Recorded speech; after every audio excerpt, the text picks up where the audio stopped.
So what about the album I recommended to you? Okay, so I only got to listen to it twice. The first listen, really my only takeaway from it was that I didn't know Tweeter and the Monkey Man was not a Headstone Dude, song. okay. So the album I gave Caleb was by the Traveling Wilburys. Yes, and if you don't know who the Traveling Wilburys are, fucking pause this shit right now and Google it because it's going to blow your fucking mind. If you thought that Audio Slave was a super band or fucking whoever was a super band, dude, Google this shit. It's fucking crazy. By the way, Craig's phone just tried to Google it. Oh, wow. That's so wild. I was like, who's speaking right now? Yeah. But so check that shit out.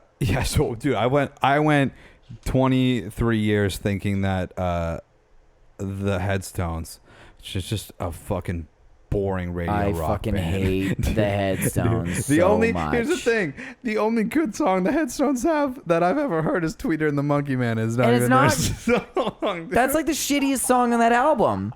It is, dude, for real. And wait, on the Traveling Wilburys album? On the Traveling Wilburys album. Dude, I dig their version of it.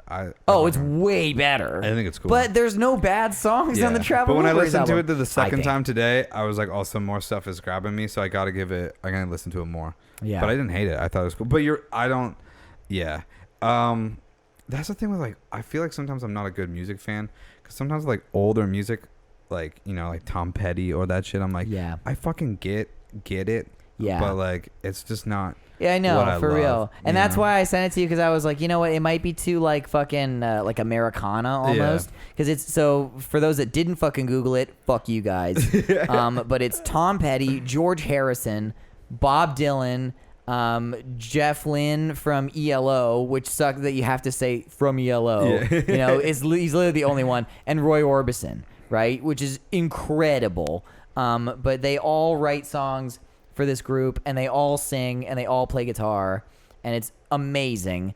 And Roy Orbison actually, so the reason that they didn't pursue that as a group, because they were just like, fuck it, let's just do this. Like, I think Jeff Lynne was out for dinner with or George Harrison was out for dinner with Roy Orbison or some shit, and they were like, let's get together with Jeff. And then they did it, and then one of them was like, let's call Tom. And they got Tom Petty over, and then they were like, fuck it, let's just get Bob Dylan over.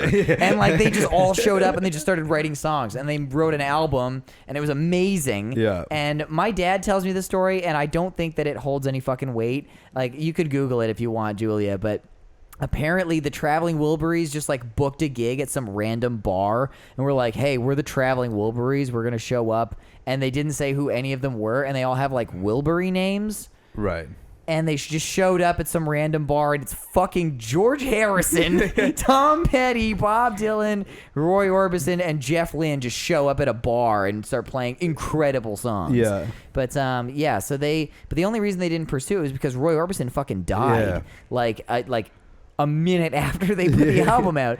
And so they have Traveling Wilburys Volume 1 and Traveling Wilburys Volume 3. Those are the two albums. And is Poorhouse on the first one? No. Poorhouse is their best song, I think. It's actually, like usually, a hick fucking like a blues song. I'm usually like I like more of the second half. Yeah, like the ballady songs, or there's just some like cooler instrumental. But I only gave it 2 listens. Like I gotta give it more. Yeah, there's a lot of like slide guitar stuff, which I was obsessed with as a child. And big shout out to Dave Geniak that showed me this album, and all of these artists, really, because I was just like, I like Bob Dylan, and he was like, you should listen to the Traveling Wilburys, and I was like, who the fuck is that? Who are they? Yeah, and then he blew my fucking mind.